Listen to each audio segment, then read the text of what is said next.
I want to start by telling the court how incredibly difficult writing this statement has been for me. I've rewritten it over 20 times, but it is important that the court hear from me about how much the defendant's crimes have changed my life. It's important that the defendant hears how much he changed my life.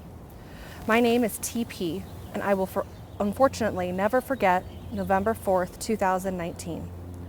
My life changed significantly for the worse that day, and the defendant's actions not only changed my life, but the lives of everyone around me, including my children.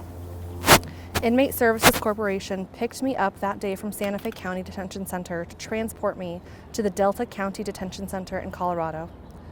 This is hard for me. A transportation officer, Marquet Johnson, had one job: to transport me safely. Instead, the defendant raped me, forcing himself on me and putting a gun to my face. He took what was not his to take, and I will never be the same.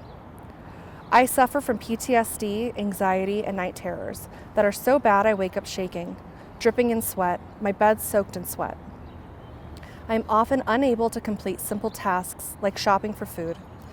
If I see a van that looks like a transport van, I immediately send into fight or flight and drive so far away and in circles just to be certain I am not being followed. I'm unable to be in large crowds because there are too many faces for me to be sure the defendant isn't one of them. I have been outgoing, full of wife and woman, mother and daughter.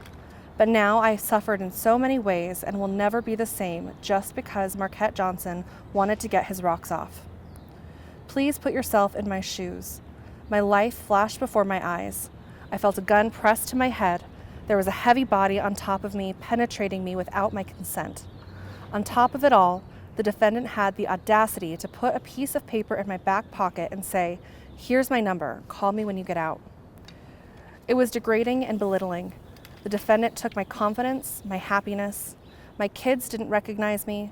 For the longest time, I couldn't leave my home because it felt safer to be in my room with all the blinds drawn.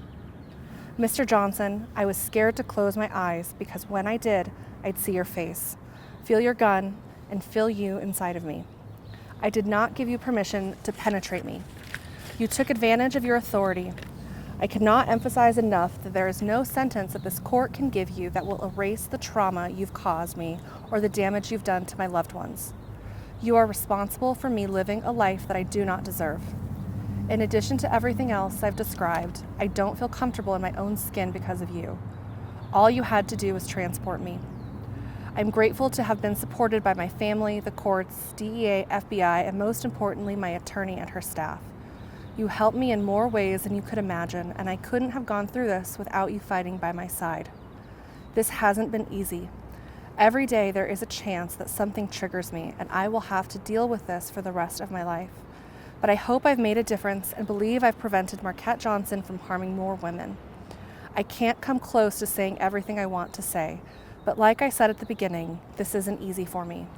I respectfully ask the court impose the greatest sentence possible, and thank you for listening.